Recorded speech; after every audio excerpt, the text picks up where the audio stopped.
এক চোখা মানুষরা বলছে বিশ্ব এগিয়ে যাচ্ছে, আর কলবের মধ্যে আল্লাহ নূরওয়ালা মানুষরা বলছে বিশ্ব এগিয়ে যাচ্ছে বাট কিয়ামতের দিকে। কি বুঝছেন? বিশ্ব এগিয়ে যাচ্ছে ঠিকই, বাট কিয়ামতের দিকে, তার শেষ সময়ের দিকে এগিয়ে যাচ্ছে আস্তে আস্তে, এবং এখন খুব দ্রুত এগিয়ে যাচ্ছে।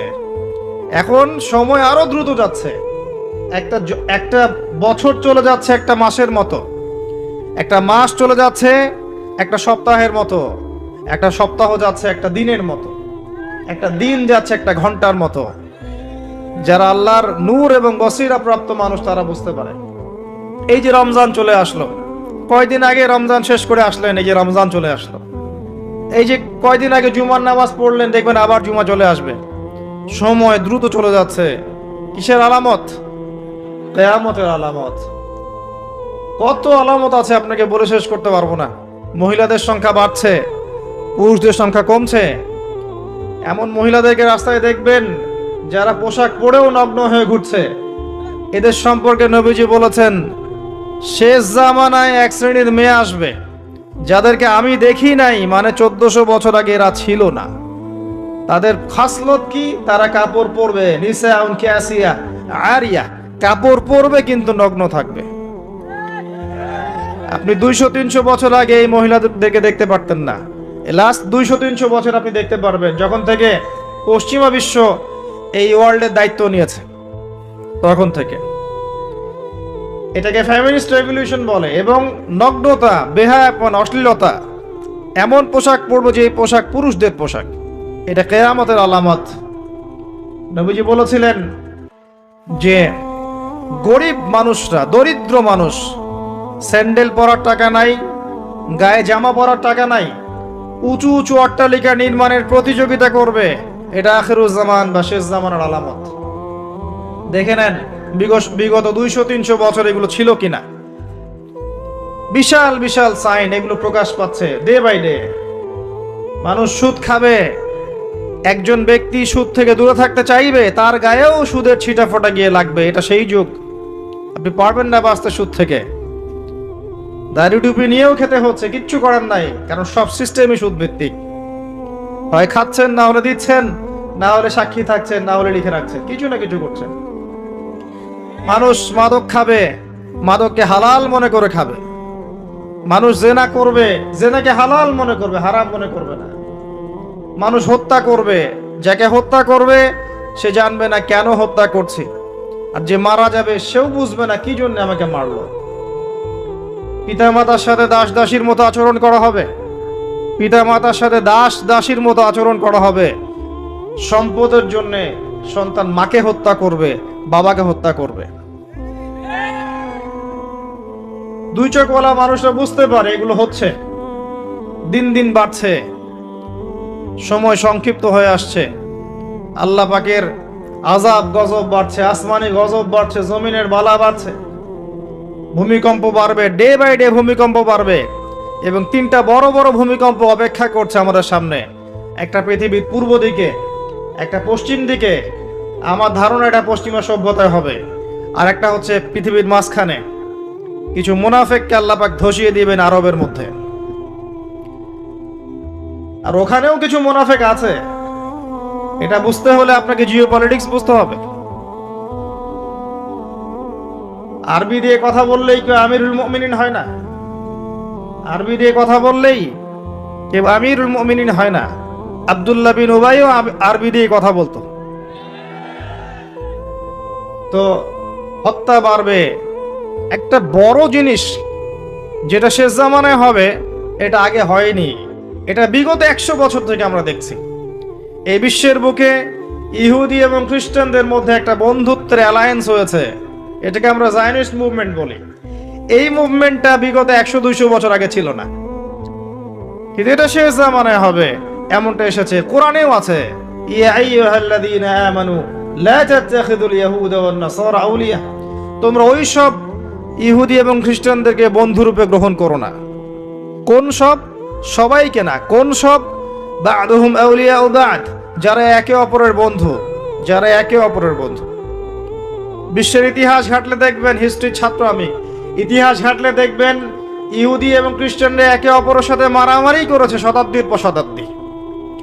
এমনকি ঈসা আলাইহিস ইসলামকে ইহুদিরাই হত্যা করতে চেয়েছিল, কিন্তু আল্লাহ পাক উঠিয়ে নিয়েছেন, ওমা কাতালুহু ওমা সালাবুহু। কিন্তু এখন দেখবেন ওরা বন্ধু, এখন দেখবেন ইসরায়েলের বন্ধু পশ্চিমারা। আশ্চর্য একটা বিষয়। আর কোন নিদর্শনের জন্য অপেক্ষা করছেন? এগুলো আস্তে আস্তে ডে বাই ডে বাড়তে থাকবে, হারাজ বাড়বে, হারাজ মানে হত্যাকাণ্ড, প্রচুর হত্যাকাণ্ড হবে। প্রথম বিশ্বযুদ্ধে মানুষ মরেছে প্রায় ৩ থেকে ৪ কোটি, দ্বিতীয়টাতে মানুষ মরেছে ৭ থেকে ৮ কোটি। সামনে যেটা হবে, এখানে দেখবেন পৃথিবীর ৩ ভাগের 1 ভাগই শেষ ইনশাআল্লাহু আজ্জা ওয়া জাল। এমনটাই হবে ইনশাআল্লাহু তাআলা। আমরা চাই না এমনটা হোক, কিন্তু কুদিয়াল আমর, লেখা হয়ে গেছে, এগুলো কিছু করার নাই। নবী ঈসা আলাইহিস সালাম আসার আগে পৃথিবীর অবস্থা এমন থাকবে না। পৃথিবী সংকীর্ণ হয়ে আসবে, জনসংখ্যা কমবে, প্রচুর মানুষ মহামারীতে মারা যাবে। আর মহামারীর সময় চলে যাওয়ার পরে কি আসবে সেটাও হাদিসের মধ্যে আছে, ওয়া বা'দাহু সালাওয়াতি জালাজিল, এরপরে আসবে ভূমিকম্পের বছরগুলো। মহামারীর সময়গুলো যখন চলে যাবে, এরপরে আসবে ভূমিকম্পের বছরগুলো। আলেম ওলামা আছে, ওনাদের কাছে অনুবাদ করে নিয়েন। সানাওয়াত, সানার বহু বচন, একটা বছর না, অনেক বছর। জালজালার বহু বচন, জালাজিল, অনেক ভূমিকম্প হবে। আর প্রত্যেক ভূমিকম্পে পৃথিবীর সময় কিন্তু সংক্ষিপ্ত হয়ে আসে। এটা আপনারা যারা সায়েন্স জানেন তারা বুঝবেন। যাই হোক, এই অবস্থার প্রেক্ষাপটে ইসলাম ছাড়া আত্মসমর্পণের কোনো জায়গা নাই। আর ইসলাম ছাড়া সমাধানও কেউ দিতে পারবে না। এই জন্য নিরপেক্ষভাবে আল্লাহর কাছে যেহেতু ফিরে যেতেই হবে, আমাদের উচিত ইসলামকে আগে ভালো করে জানা এবং বোঝা, হটকারী না হওয়া। আগে জানা এবং বোঝা যে ইসলামের প্রতিটা বিষয়ের সলিউশন আছে কি নাই। যদি আপনি দেখেন নিরপেক্ষভাবে হ্যাঁ আছে, তাহলে আর দেরি করবেন না, ইস্তেগফার করে আল্লাহর কাছে আত্মসমর্পণ করেন। আল্লাহ পাক আপনার বিগত জীবনের যত গুনাহ খাতা আছে সমস্ত গুনাহ আল্লাহ মাফ করে দিবেন ইনশাআল্লাহ তাআলা। আল্লাহ পাক তো এমনটা বলেছেন, ইল্লা মান তাবা ওয়া আমানা ওয়া আমিলা আমালান সালিহা ফাউলাইকা ইউবাদদিলুল্লাহু সাইয়্যাতিহিম হাসানাত। যারা তওবা করবে, ঈমান নিয়ে আসবে এবং আমলে সালেহ বেশি বেশি করতে থাকবে, আল্লাহ পাক তাদের গুনাহই শুধু মাফ করবেন না, বরং গুনাহগুলোকে নেকি দিয়ে পরিবর্তন করে দিবেন। বলেন সুবহানাল্লাহ। এই জায়গায় গিয়ে আবার পয়েন্টে চলে আস। নবী মুসা আলাইহিস সালাম যখন খুতবা দিচ্ছিলেন, তখন তিনি বলে ফেলেছিলেন যে আমি পৃথিবীর সবচেয়ে জ্ঞানী মানুষ, কারণ তার কাছে ওহী আসছিল। আল্লাহ পাক ধরলেন, আল্লাহ পাক নবীদের ছোট ছোট ভুল ধরতেন। আমাদের নবী মুহাম্মদ সাল্লাল্লাহু আলাইহি ওয়াসাল্লাম বলে দিয়েছিলেন একবার যে আমি মধু খাবো না আজকে থেকে, মনে আছে? মধু হারাম করে নিলাম। লিমা তুহাররিমু মা আহাল্লাল্লাহ, আল্লাহ পাক আয়াত নাজিল করলেন না? কোন সূরায়? সূরা তাহরিম। ভাই, এভাবে আল কোরআনের আলো ঘরে ঘরে জ্বলবে না। যখন কোরআন আপনি স্টাডি করবেন, প্রত্যেকটা ঘরে একটা করে কোরআনওয়ালা মানুষ থাকবে, অটোমেটিক আল্লাহর এই যে আল্লাহ পাকের এই কিতাব আল কোরআনের আলো সমস্ত ঘরে ঘরে জ্বলবে ইনশাআল্লাহ তাআলা। কোরআন পড়ার লোক তো লাগবে, কোরআন পড়ার মানুষ তৈরি করতে হবে। প্রত্যেক ঘরে ঘরে একটা করে মানুষ তো চাই যে কোরআন গবেষণা করতে পারে। তো এখন দেখবেন অটোমেটিকলি কোরআনের আলো ঘরে ঘরে জ্বলে যাবে ইনশাআল্লাহ তাআলা। আবেগ দিয়ে হয় না, আবেগ দিয়ে কোনো কিছু হয় না। যারা ইসলামের বিরুদ্ধে কাজ করছে, এরা আবেগ দিয়ে কাজ করছে না, বিবেক দিয়ে কাজ করছে। আমরা আবেগী জাতি, আমরা আবেগী জাতি না, আমরা আবেগী জাতি, খুব আবেগ আমাদের। দিনের পিছনে আবেগ ভালো জিনিস, কিন্তু আবেগ দিয়ে দিন প্রতিষ্ঠা হয়নি কখনো। নবী সাল্লাল্লাহু আলাইহি ওয়াসাল্লাম হিকমা দিয়ে, বুদ্ধি দিয়ে, কৌশল দিয়ে ধীরে ধীরে বেসিক ঠিক করে আস্তে আস্তে আস্তে আস্তে ইসলামকে এগিয়ে নিয়ে গেছেন। 23 বছর সময় লেগেছে। কত বছর? কখনো অত্যাচার সহ্য করতে হয়েছে, করেছেন। কখনো মার খেতে হয়েছে, খেয়েছেন। কখনো গালি খেতে হয়েছে, খেয়েছেন। কখনো সমালোচনা সহ্য করতে হয়েছে, করেছেন। কখনো দেশ থেকে চলে যেতে হয়েছে, চলে গিয়েছেন। হাল ছেড়ে দেন নাই, ধীরে ধীরে ইসলামকে নিয়ে এগিয়ে গেছেন। একদিনে তো দিন কায়েম হয়নি, হয়েছে? নবী ঈসা আলাইহিস সালাম যখন আসবেন, তিনিও একদিনে দিন কায়েম করবেন না, অনেক চড়াই উতরাই পেরিয়েই ইনশাআল্লাহ তাআলা জেরুজালেম থেকে তিনি পুরো বিশ্বে ইসলামী খেলাফা কায়েম করবেন ইনশাআল্লাহ। তার আগ পর্যন্ত এভাবে গ্লোবালি কিছু হবে এটা আমার মনে হয় না। আমি স্টাডি করে যা মনে হচ্ছে আমার কাছে মনে হয় না যে গ্লোবালি তার আগে কিছু হবে। ক্ষুদ্র পরিসরে বা ব্যক্তিগতভাবে বা সামাজিকভাবে ছোট ছোট ক্ষেত্রে কিছু হতে পারে, কিন্তু বড় পরিসরে মনে হচ্ছে না যে এত সময় আমাদের হাতে বাকি আছে। আল্লাহ রাব্বুল আলামিন ভালো জানেন, ইল্লা মাশাআল্লাহ। নবী মুসা আলাইহিস সালাম যখন এই কথা বলছেন, আল্লাহ পাক ধরে ফেলেছেন। তিনি বলছেন, আমার একজন বান্দা আছে যার নাম খিদির। খিদির আলাইহিস সালাম, খিদির মানে শ্যামল বা সবুজ। তিনি যেখানে বসতেন ওই জায়গাটা সবুজ হয়ে যেত। একটা রুক্ষ জায়গায় তিনি বসলে ওই জায়গা সবুজ হয়ে যেত। তিনি বললেন, খিদির তোমার চেয়ে বেশি জ্ঞানী মানুষ। নবী মুসা আলাইহিস সালাম বললেন, আমি তার সাথে মিট করতে চাই, আমি তার সাথে দেখা করতে চাই, আমি তার কাছে জ্ঞান শিখতে চাই। তিনি এগিয়ে গেলেন জ্ঞান শেখার পথে। একজন সাথীকে সঙ্গে দিলেন, তার নাম ইউশা বিন নূন। এগিয়ে গেলেন, যেতে যেতে তাকে বলে দেয়া হয়েছিল, এই মাছটা যেখানে গিয়ে জীবিত হয়ে যাবে সেখানেই তুমি তাকে পাবে। যেখানে দুইটা সাগর একসাথে মিলিত হবে সেখানে তুমি তাকে পাবে। নবী মুসা আলাইহিস সালাম ওই জায়গা থেকে আরো দূরে চলে গিয়েছিলেন এবং যখন তিনি পথটা ভুল করেছেন তখন ক্লান্ত হয়ে পড়েছিলেন। এই জায়গায় গিয়ে আমি বলি যে আপনার জীবনের চলার পথ যদি ভুল হয় আপনি খুব দ্রুত ক্লান্ত হয়ে যাবেন আর কি। আপনার কথা কি বুঝতে পারেন? আপনার জীবনের চলার পথ যদি ভুল হয়, আল্লাহর পথে না হয়, তাহলে আপনি খুব দ্রুত ক্লান্ত হয়ে পড়বেন। নবী মুসা আলাইহিস সালাম যখন বুঝতে পারলেন পথ ভুল হয়েছে, আবার ফিরে আসলেন। এসে দেখলেন পাথরের উপরে, শিলাখণ্ডের উপরে সেই ব্যক্তি বসে আছেন, তার নাম খিদির আলাইহিস সালাম। যে পৃথিবীর সবচেয়ে জ্ঞানী মানুষ, তার চরিত্র হওয়া দরকার ওই শিলার মতো। এটাও একটা নিদর্শন। তিনি পাথরের উপর বসেছিলেন। খিদির আলাইহিস সালাম, নবী মুসা আলাইহিস সালাম বললেন, আমি আপনার কাছে জ্ঞান শিখতে চাই। আমি শুনেছি আপনাকে আল্লাহর পক্ষ থেকে জ্ঞান দেয়া হয়েছে। তিনি কিন্তু নবী নন। আমি বোঝাতে চাচ্ছি যে নবী না হয়েও জ্ঞানী হওয়া যায়, আল্লাহর পক্ষ থেকে জ্ঞান আসতে পারে যদি আপনার কলবে কি থাকে, নূর থাকে, স্বচ্ছতা থাকে এবং আপনি বেশি বেশি আল্লাহর জিকির করেন, আল্লাহকে ডাকেন, আপনি আল্লাহর মারিফত অর্জন করতে পারেন। মনের মধ্যে হিংসা থাকে না, বিদ্বেষ থাকে না, অহংকার থাকে না, আল্লাহর নূর আসতে পারে। এই যুগেও সম্ভব ইনশাআল্লাহ তাআলা। হাল আত্তাবিউকা আলা আন তুআল্লিমানি মিম্মা উল্লিমতা রুশদা। মুসা আলাইহিস সালাম বলছেন, আমি কি আপনার সাথে সফর সঙ্গী হতে পারি এই শর্তে যে আপনি আমাকে জ্ঞান শেখাবেন, যেই জ্ঞান আল্লাহ আপনাকে শিখিয়েছেন। এবার খিদির আলাইহিস সালাম বলছেন, ইন্নাকা লা তাস্তাতিআ মাইয়া সাবরা, তুমি তো আমার সাথে ধৈর্য ধরতে পারবে না। সুবহানাল্লাহ। একজন নবীকে বলছেন, একজন নবীকে একজন মানুষ বলছেন, তুমি তো আমার সাথে ধৈর্য ধরতে পারবে না। আপনি মনে করেন একটা স্কুলের টিচার 100টা বাচ্চাকে পড়াচ্ছেন। পরীক্ষার আগে আপনি বলে দিলেন যে 1 বছর আমি তোমাদেরকে পড়িয়েছি, তুমি অমুক আব্দুল্লাহ ফার্স্ট হতে পারো, আর তুমি আব্দুর রহমান তুমি ফার্স্ট হতে পারবে না, তুমি হবে লাস্ট।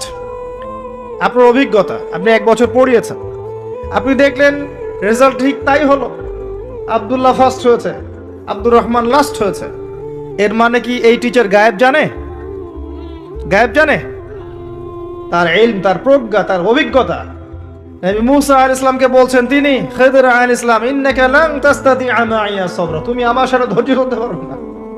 মানে গল্পের শেষে আপনি গিয়ে দেখবেন তিনি আসলেই ধৈর্য ধরতে পারেন নাই।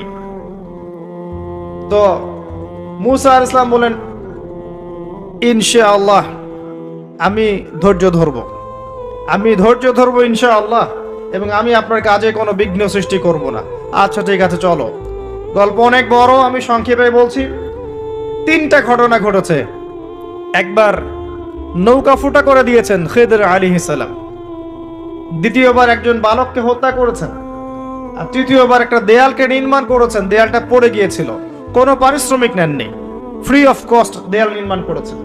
নবী মুসা আলাইহিস সালাম প্রত্যেকবার বলছেন যে আপনি এই কাজটা কেন করলেন, আপনি এই কাজটা কেন করলেন, বারবার জিজ্ঞাসা করছেন, ইন্টারফেয়ার করছেন।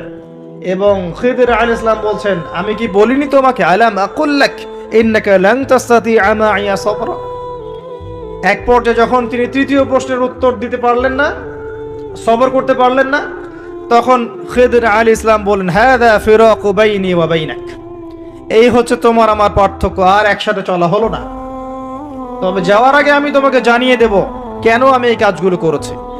ওই নৌকা ফুটা না করলে ওই নৌকার পিছনে জলদস্যু ছিল, ভালো নৌকা হলে নিয়ে চলে যেত। আমি ওই ব্যক্তির ক্ষতি করিনি, বরং উপকার করেছি নৌকা ফুটা করে দিয়ে।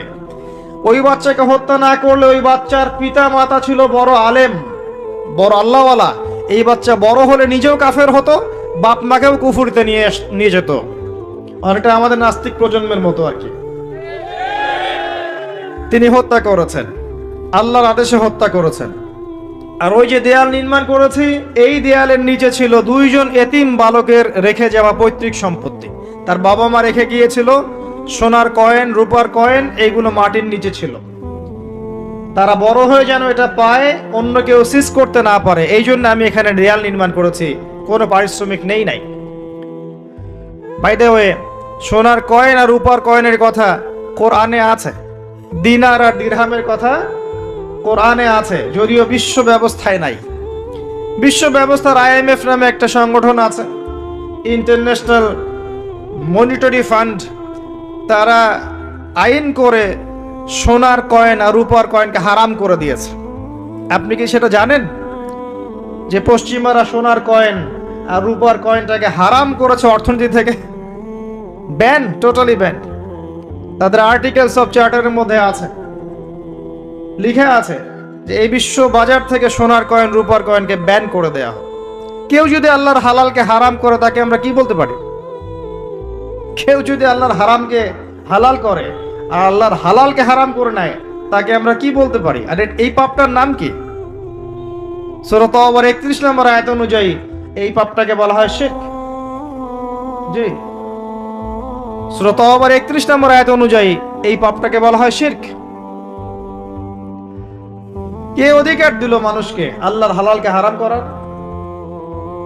একটা কয়েনের মধ্যে ইন্ট্রিনসিক ভ্যালু থাকে, অন্তর্নিহিত মান থাকে। এখানে যতটুকু সোনা আছে এতটুকুই আছে, এর ইন্ট্রিনসিক ভ্যালু আছে, অন্তর্নিহিত মান আছে। আজীবনে এই মান কমে যাবে না ইনশাআল্লাহ তাআলা, বরং বাড়বে। আপনার কাছে যা দিয়েছে তারা এটা হারাম করার পরে, এটার মান দিন দিন বাড়ে না, বরং দিন দিন কমতে পারে। এতে করে আপনি আপনার শ্রম হারাচ্ছেন, শ্রম হারাচ্ছেন। আপনি শ্রম দিয়ে টাকা আর্ন করছেন, সেই কঠোর পরিশ্রমের টাকার মান যখন কমে যায়, তখন আপনার শ্রমটাও চলে যায়। কেউ আপনার শ্রমটা চুরি করে খেয়ে ফেলে। শুধু ব্যক্তি পর্যায়ে না, বড় বড় রাষ্ট্রকে তারা দেউলিয়া করতে পারে, করেছে হিস্ট্রিতে। যাই হোক, ওইদিকে আমি যাচ্ছি না। তবে কোরআনে যে দিন আর দিরহামের কথা আছে, এটা জেনে রাখেন। অ্যাটলিস্ট কিছু করতে পারবেন না আমি জানি, বাট জেনে রাখেন। জানতে দোষ আছে? জানতে কোনো দোষ আছে? কিছু করার নাই, কিন্তু জানতে দোষ আছে? আচ্ছা, জেনে রাখেন। এরপরে নবী মুসা আলাইহিস সালাম 3টা উত্তর পেয়ে গেলেন। এখন এই যে ঘটনাটা আপনাকে বললাম, সূরা কাহফের মধ্যে আছে, এখানে খিদির আলাইহিস সালাম কি 1 চোখ দিয়ে দেখেছেন না 2 চোখ দিয়ে দেখেছেন? নবী মুসা আলাইহিস সালাম বাইরের চোখ দিয়ে দেখছেন। এটা কেন করলেন, এটা কেন করলেন, এটা কেন করলেন? এর পিছনের কারণটা কিন্তু তিনি ধরতে পারেন নাই। নবী হয়েও ধরতে পেরেছেন কে? খিদির আলাইহিস সালাম। তার মানে আল্লাহর পক্ষ থেকে জ্ঞান যখন আপনার কাছে আসবে, আপনার কলবে আল্লাহ নূর আসবে, হিকমা এবং প্রজ্ঞা আসবে, আপনি অনেক দূর পর্যন্ত দেখতে পারবেন ইনশাআল্লাহ তাআলা। এটা সাধারণ মানুষ পারবে না। আল্লাহ পাক এমন আরেকজন ব্যক্তির কথা বলেছেন, এই যে যেটা আমি তেলাওয়াত করেছিলাম, ওয়াইজ ক্বালা ওয়ালাকাদ আতাইনা লুকমানাল হিকমা আন ইশকুরু লিল্লাহ। আমি লুকমানকেও হিকমা দিয়েছিলাম। সুবহানাল্লাহ। লুকমান আলাইহিস সালাম হয়তো নবী ছিলেন না, আল্লাহ বলছেন আমি লুকমান হাকিমকে আমি হিকমা দিয়েছি, প্রজ্ঞা দিয়েছি। 3 জন ব্যক্তির জন্য জান্নাতের একটা সুসংবাদ আছে, জান্নাতে বড় মর্যাদা আছে। 3 জনই হচ্ছেন কালো বর্ণের, আফ্রিকান কন্টিনেন্টের মানুষ, যেটাকে আমরা মনে করি যে কুৎসিত চেহারা। আসলে তো মানুষ কুৎসিত নয়। মানুষ কি কুৎসিত হয়? কালোর মধ্যে সৌন্দর্য আছে না? নর্মাল যে ভাষা ব্যবহার করে সেই ভাষায় বললাম যে 3 জন কালো বর্ণের মানুষের জন্য জান্নাতে সুসংবাদ আছে। যারা কালো ছিলেন, আফ্রিকার মানুষ ছিলেন, ইথিওপিয়া ইরিট্রিয়ার মানুষ ছিলেন, তাদের একজনের নাম হচ্ছে বেলাল আল হাবাশি রাদিয়াল্লাহু আনহু, যাকে উমাইয়া বিন খালাফ মক্কায় শুইয়ে বুকের উপর পাথর চাপা দিয়েছিল না? আর তিনি বলতেন আহাদুন আহাদ। তাকে শুইয়ে দেয়া হয়েছে এবং বলা হচ্ছে বলো লাত এবং ওজ্জার নামে কসম করো। কিচ্ছু করতে হবে না, ইসলামকে অস্বীকারও করতে হবে না, খালি লাত এবং ওজ্জার নামে কসম করো। সে বলছে আহাদুন আহাদ, যিনি এক তিনি এক, যিনি এক তিনি একক। অত্যাচার করা হচ্ছে, নির্যাতন করা হচ্ছে, তিনি একটা কথাই বলছেন আহাদুন আহাদ, যিনি এক তিনি এক। আল্লাহ পাকের কাছে এত ভালো লেগেছে এই কথাটা, আল্লাহ সূরা নাজিল করেছেন কুল হুয়াল্লাহু আহাদ, বলুন তিনি আল্লাহ এক। সুবহানাল্লাহ। বেলাল রাদিয়াল্লাহু আনহুকে যেই মক্কায় নির্যাতন করা হয়েছে, ওই মক্কায় মক্কা বিজয়ের দিন তিনি কাবা ঘরের ছাদে উঠে আজান দিয়েছেন। সুবহানাল্লাহ। আল্লাহ পাক এইভাবে দিন পরিবর্তন করে দেন। আল্লাহ পাক দিন সবসময় একরকম রাখেন না। আজকে যাকে নির্যাতন করা হচ্ছে, নিপীড়ন করা হচ্ছে, যদি সে হকপন্থী হয়ে থাকে, দেখবেন আল্লাহ পাক তাকে ওই জায়গায় সম্মানিত করে দিবেন ইনশাআল্লাহ। এটা আল্লাহ সুন্নাহ, আল্লাহ পাক করেছেন হিস্ট্রিতে যুগে যুগে। আরেকজন হচ্ছেন বাদশা নাজাশি। এটাকে যার রাষ্ট্রে মুসলিমরা আশ্রয় নিয়েছিল হিজরত করে, আবিসিনিয়ার বাদশা নাজাশি, মনে আছে? সিরাত পড়েছেন? আচ্ছা।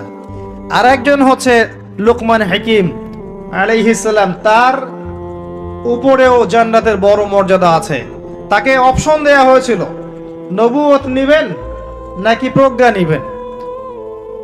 তিনি নবুয়তের দায়িত্বটাকে ভারী মনে করেছেন এবং প্রজ্ঞাটাকে সহজ মনে করেছেন, এবং প্রজ্ঞাটাকে তিনি বেশি বেশি নেয়ার জন্য আল্লাহর কাছে দোয়া করেছেন। আল্লাহ রাব্বুল আলামিন তাকে প্রজ্ঞা নাজিল করেছেন, প্রজ্ঞা দিয়েছেন।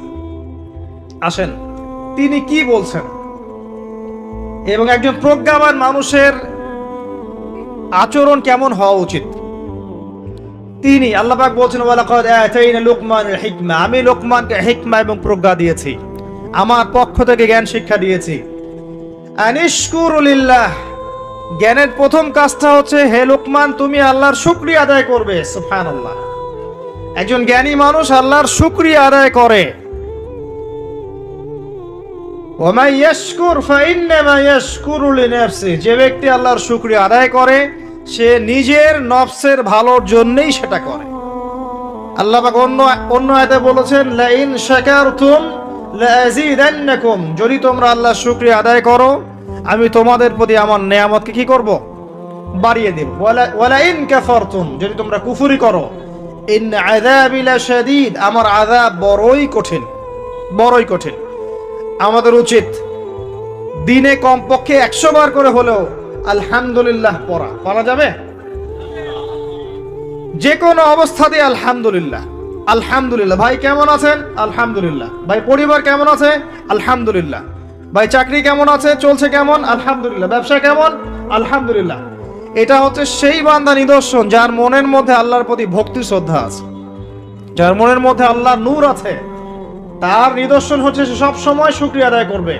একটা এক্সাম্পল দিচ্ছি, দেখেন ইব্রাহিম আলাইহিস সালাম ওই প্যালেস্টাইনে থাকতেন, আর এই যে এইখানে মক্কায় তার একজন স্ত্রী হাজারা আলাইহিস সালাম, ওইখানে একজন স্ত্রী সারা আলাইহিস সালাম। মনে আছে ঘটনা? আচ্ছা, তিনি আসলেন বাসায়, দরজায় নক করছেন যে বাসায় কে আছে। দরজার পিছন থেকে বলা হচ্ছে যে আমি। তিনি বলছেন ইসমাইল কোথায়? তখন আওয়াজ আসছে ইসমাইল শিকার করতে গেছে। তারপরে তাকে বলা হচ্ছে তোমরা কেমন আছো, স্বামী স্ত্রী তোমরা কেমন আছো? তো স্ত্রী জবাব দিচ্ছে আমরা ভালো নাই, আমাদের ঘরে অনেক অভাব, আমাদের অনেকের স্ত্রীর মতো। আছে না এরকম? সারা জীবন করে যাবেন, একটা কথাই শুনবেন শেষ বয়সে গিয়ে, জীবনে কিছুই পাইলাম না তোমার কাছে। নিজের মাথার ঘাম পায়ে ফেলে করতেই থাকবেন, করতেই থাকবেন, করতেই থাকবেন, করতেই থাকবেন, কিন্তু আপনি শুনতেই থাকবেন, শুনতেই থাকবেন, কিছুই করলাম না, কিছুই পাইলাম না, কিছুই পাইলাম না। অমুক ভাবি কত ভালো আছে, অমুক কত ভালো আছে, অমুকের এত আছে, অমুকের তত আছে। সুবহানাল্লাহ। এটা আমাদেরই দোষ। কারণ বিয়ে করার সময় যারা দিনদারিতা না দেখে শ্বশুরের সম্পত্তি দেখবেন, সৌন্দর্যকে বেশি প্রাধান্য দিবেন, নিজের হারাম প্রেমকে বেশি প্রাধান্য দিবেন, নিজের ওই বংশ মর্যাদা ইত্যাদি ইত্যাদিকে বেশি প্রাধান্য দিবেন, তখন তো আফসোস করতেই হবে, কিছু করার নেই। এই জন্যই তো নবী সাল্লাল্লাহু আলাইহি ওয়াসাল্লাম বলেছেন যে দিনদার স্ত্রীদেরকে দেখে বিয়ে করো, যার মধ্যে দিনের বুঝ আছে, জ্ঞান আছে, একে দেখে বিয়ে করো। তবে এখানে একটা বিষয় আপনাকে সতর্ক করতে চাই যে প্রত্যেকটা বোরখার পিছনেই সঠিক দিনদারিতা থাকে না। অতএব এটা দেখেও ধোঁকা খাওয়ার কিছু নাই। দিনদারিতা আল্লাহর সাথে বান্দার মনের ব্যাপার। দিনের বেসিক কিছু প্রশ্নের মাধ্যমে আপনি তার উত্তর পেতে পারেন, দিনের বেসিক কিছু বুঝ আচরণ দেখে আপনি তার উত্তর পেতে পারেন, তার তাকওয়া দেখে আপনি উত্তর পেতে পারেন। একজন আমিরুল মুমিনিন খলিফা, তিনি রাত্রেবেলা জনগণের অভাব অনটন দেখেন। একদিন দেখতে দেখতে রাতে ক্লান্ত হয়ে পড়লেন, একটা দেয়ালের আড়ালে তিনি দাঁড়িয়ে বিশ্রাম নিচ্ছেন, বসে পড়েছেন। দেয়ালের পিছন থেকে তিনি আওয়াজ শুনছেন, মা আর মেয়ে কথাবার্তা বলছে। মা বলছে দুধে পানি মিশাও, আর মেয়ে বলছে যে ইত্তাকিল্লাহ, হে মা আল্লাহকে ভয় করো। তার মা বলছে এখানে তো ওমর নাই, ওমরের প্রশাসন নাই, ভয়ের কি আছে, মিশাও, পানি মিশাও।